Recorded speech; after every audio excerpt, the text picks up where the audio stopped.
L'image est à peine croyable. 10 détenus américains s'évadent de leur prison de la Nouvelle-Orléans. L'un d'entre eux trébuche même sur la couverture qu'il avait emportée pour se protéger des coupures de barbelés. Et ils n'hésitent pas à prendre tous les risques en traversant cette voie rapide. On les voit un à un se faufiler au milieu des voitures. Ces fugitifs sont dangereux.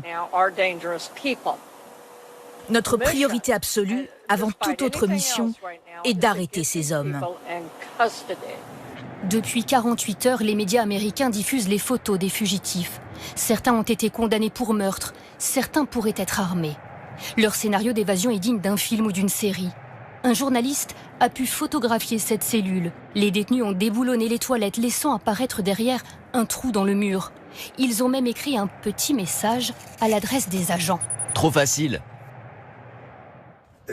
Comme vous le voyez, ces barres d'armature sont là pour renforcer la structure. Elles ont été coupées net, les tuyaux ont été retirés. Les détenus ont ensuite quitté la prison par une porte de livraison avant de sauter le mur d'enceinte. Dans cet établissement qui accueille 1400 détenus, la vétusté, les problèmes de sécurité, le manque de moyens sont régulièrement pointés du doigt, mais ils ne suffisent pas à expliquer cette spectaculaire évasion. D'après mes informations, les détenus ont bénéficié d'aide pour s'évader de la part de personnel à l'intérieur de notre département. Depuis 2 jours, une chasse à l'homme est en cours au-delà même de la Louisiane.